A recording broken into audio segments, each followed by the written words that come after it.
நாட்டில் பல்வேறு அபிவிருத்தி திட்டங்கள் முன்னெடுக்கப்பட்டு வருகின்ற நிலையில் இன்னமும் அடிப்படை தேவைகள் கூட நிறைவேற்றப்படாத சில கிராமங்களும் உள்ளன. அவ்வாறான ஒரு கிராமத்தின் கதையே இது. இது முந்தல் பிரதேச செயலாளர் பிரிவுக்குட்பட்ட வாழைச்சேனை கிராமம். அடிப்படை தேவைகள் பலவும் நிறைவேற்றப்படாத ஒரு பின்தங்கிய கிராமமாக இது அடையாளப்படுத்தப்படுகிறது. குடியேற்ற திட்டம் ஒன்றின் மூலம் குடியேற்றப்பட்ட இந்த கிராமத்தில் சுமார் 100க்கும் மேற்பட்ட குடும்பங்கள் வசித்து வருகின்றனர். இந்த கிராமத்தில் அரைவாசி பகுதிக்கே மின்சார இணைப்பு வழங்கப்பட்டிருக்கிறது.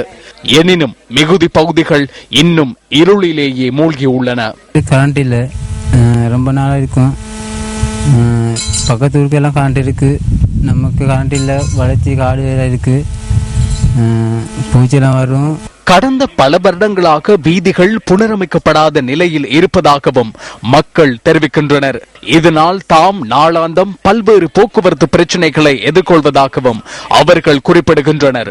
சம்பந்தப்பட்டவர்கள் யாரும் இந்த கிராமத்தின் அடிப்படை பிரச்சனைகளை தீர்க்க முன்வரவில்லை என மக்கள் நியூஸ் ஃபர்ஸ்டுக்கு தெரிவித்தனர்.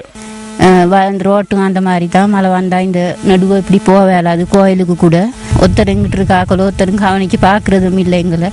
நாங்களும் மெத்த நாள் கூடி இந்த வழியால் போய்க்கலாமல் ஒரு ஏண்டாயிலாப்பு வந்தாலும் ஒரு மருந்து எடுக்க கூட இந்த வழியால் போய்க்கலாது. தமது அடிப்படை தேவைகள் நிவர்த்தி செய்யப்பட்டு தமது வாழ்வு செழிக்க சம்பந்தப்பட்டவர்கள் நடவடிக்கை எடுப்பார்கள் என்பதுதான் வாழைச்சேனை கிராமத்து மக்களின் பேராவல்.